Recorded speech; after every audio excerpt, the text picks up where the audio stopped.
Hi hello children, welcome to my class. నేను my class YouTube channel ద్వారా అభినయ గేయాలు, కథలు మరియు విద్యార్థులకు అర్థమయ్యే విధంగా లెసన్స్ చేస్తూ ఉన్నాను. మీకు గనక నా ఈ లెసన్స్, అభినయ గేయాలు, కథలు నచ్చితే సబ్స్క్రైబ్ చేయండి. ఈరోజు మనం నేర్చుకుందాం 5వ తరగతి 5వ పాఠం నీతి పద్యాలు. నీతి అంటే మంచి ప్రవర్తన. మరి మంచి ప్రవర్తనను నేర్పే ఈ పద్యాలను మనము నేర్చుకుందాం. పిల్లలు, ఈ కింద బొమ్మను పరిశీలించండి. ఇక్కడ పిల్లలు కూర్చొని ఉన్నారు. టీచర్ అక్కడ నించొని ఉంది. పై బొమ్మలో పాప ఏం చెబుతున్నది? ఇనుము విరిగెనేని ఇరుమారు ముమ్మారు కాచి ఎతకవచ్చు గ్రమముగాను, మనసు విరిగెనేని మరి చేర్చరాదయా విశ్వదాభిరామ వినురవేమ. నీతి పద్యాన్ని చదివి వినిపిస్తూ ఉంది ఆ అమ్మాయి. మరి పిల్లలు, ఆ పద్యం ద్వారా మీకేం అర్థమైంది అంటే, ఇనుము ఇరిగిపోతే మనము దాన్ని కాచి అతికించవచ్చు. కమ్మరివారు చేస్తారు కదా, కాచి అతికించవచ్చు. కానీ మనసు విరిగిపోతే అతుక్కోలేదు. అందుకే సూటిపోటి మాటలతో మన దగ్గరి వారిని, మిత్రులను బాధించి వారి మనస్సు విరిగేలా ప్రవర్తించొద్దు అని అర్థం. ఇలాంటి నీతి పద్యాలు చాలానే విని ఉంటారు కదా పిల్లలు. మరి నీతి పద్యాలు ఎందుకు నేర్చుకోవాలి? వాటి ఉద్దేశం ఏంటి? తెలుగు భాషలో పద్యం ఒక ప్రముఖమైన ప్రక్రియ. భారత భాగవతాలలో మన జీవితానికి పనికి వచ్చే ఎన్నో నీతులు ఉన్నాయి. పద్యం తీరును పరిచయం చేస్తూ వాటిలోని కొన్ని పద్యాల ద్వారా పిల్లలలో నైతిక విలువలు పెంపొందించడం ఈ పాఠం ఉద్దేశం. మరి నీతి పద్యాలు ఎందుకు నేర్చుకోవాలి అంటే, మీరు ఒక మంచి ప్రవర్తనను, మీలో ఒక మంచి మార్పును, మీలో మంచి ప్రవర్తనను నేర్పడానికి ఈ పాఠాన్ని మనం నేర్చుకోవాలి. భారత భాగవతాలలో మన జీవితానికి పనికివచ్చే ఎన్నో నీతి పద్యాలు ఉన్నాయి. అందుకే తింటే గారెలు తినాలి, వింటే భారతం వినాలి అని ప్రసిద్ధ సూక్తి. మహాభారతం మానవ స్వభావాన్ని చెప్పిన మహాకావ్యం. సంస్కృతంలో వేదవ్యాసుడు రాసిన భారతాన్ని నన్నయ, తిక్కన, ఎర్రనలు తెలుగులోకి అనువాదం చేశారు. వారిని కవిత్రయం అంటారు. మహాభారతంలో మన జీవితానికి పనికి వచ్చే ఎన్నో నీతులు ఉన్నాయి. అలాగే పోతన రాసిన భాగవతంలో కూడా ఇలాంటి పద్యాలు ఉన్నాయి. వాటిలో కొన్నింటిని చూద్దాం. పిల్లలు, మనం పండుగలకు చేసుకునే గారెలు ఎంత రుచిగా ఉంటాయి, అలాగే భారతం కూడా అంత బాగుంటుంది. అందుకే తింటే గారెలు తినాలి, వింటే భారతం వినాలి అంటాం. మహాభారతం వేదవ్యాసుడు సంస్కృతంలో రాశాడు. అది మన తెలుగువారికి ఎలా చదవగలం? మన తెలుగువారం ఎలా చదవగలం? అందుకే నన్నయ, తిక్కన, ఎర్రన అనే ముగ్గురు కవులు కొంత భాగాలను తెలుగులోకి అనువదించారు. వీరి ముగ్గురు కదా, అందుకే వీరిని కవిత్రయం అంటారు. త్రయం అంటే ముగ్గురు.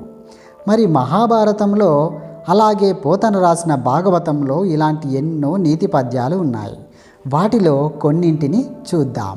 ఓకేనా పిల్లలు? మీరు సిద్ధంగా ఉన్నారా?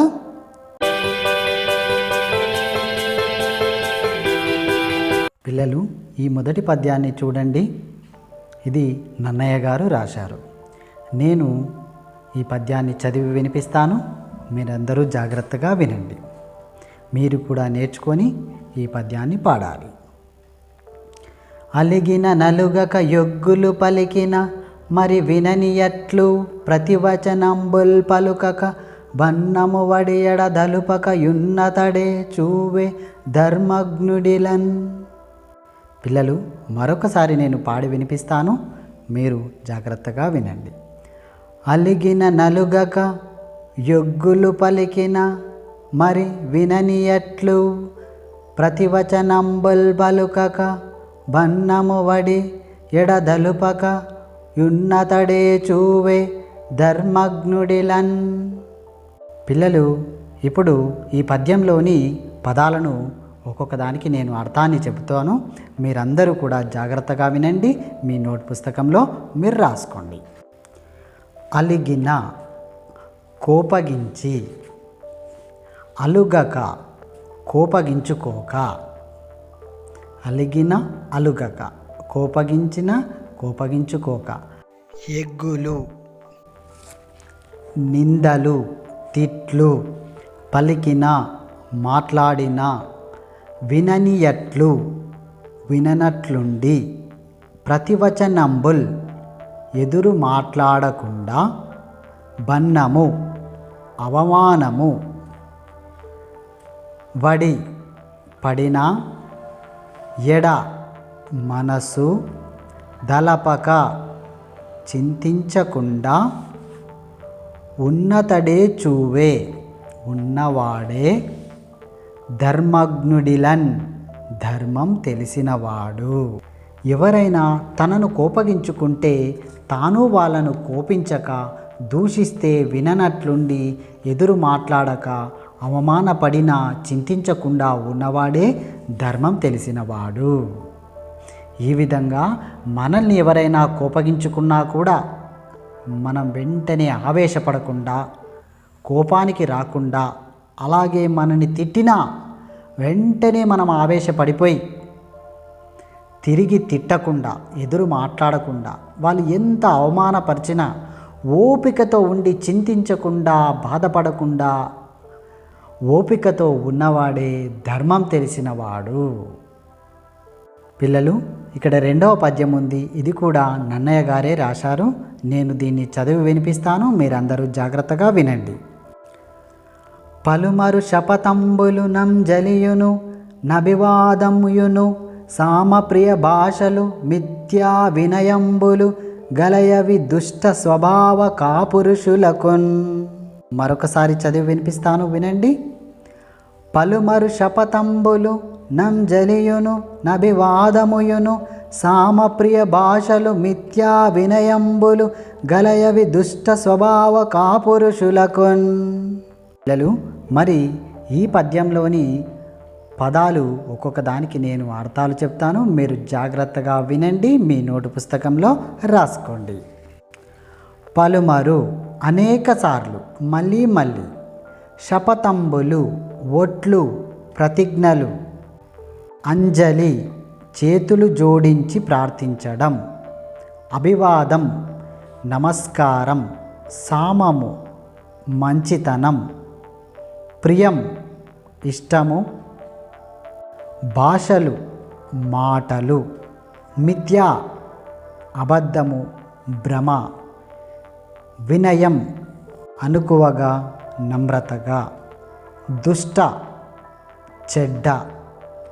స్వభావం, గుణం, బుద్ధి. కాపురుషుడు, చెడ్డవాడు. పిల్లలు, అర్థాన్ని విన్నారు కదా. ఇప్పుడు తాత్పర్యాన్ని చదివి వినిపిస్తాను, మీరందరూ వినండి.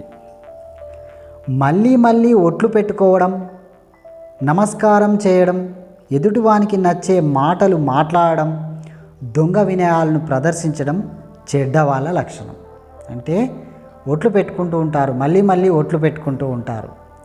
ఒక ఒట్టేస్తాడు, ఆ ఒట్టును తీసి గట్టు మీద పెట్టేసి మళ్ళీ ఎప్పట్లాగే తప్పు చేస్తాడు, మళ్ళీ మళ్ళీ ఒట్టేస్తాడు. అలా నమస్కారం చేయడం, వంగి వంగి నమస్కారాలు చేస్తాడు వాడు అవసరం తీరడానికి. ఎదుటివానికి నచ్చే మాటలు మాట్లాడడం, మన పక్కనే ఉండి ఎప్పుడు మనని పొగుడుతూ ఉంటాడు అన్నట్టు, వాడి అవసరాలు తీర్చుకోవడానికి. దొంగ వినయాలు ప్రదర్శించడం, మనసు లోపల కోపమే ఉంటుంది, అసూయ ఉంటుంది, కానీ అయ్యా అంతా బాయేనా, ఇలా మన ముందు వినయాలను ప్రదర్శిస్తూ ఉంటాడు, దొంగ వినయాలు. ఇవన్నీ కూడా చెడ్డ వాళ్ళ లక్షణం. ఈ పద్యాలను రెండింటిని కూడా మీరు చూడకుండా రాసి ఆ అర్థాలను మరో తాత్పర్యాలను మీరు రాయగలగాలి.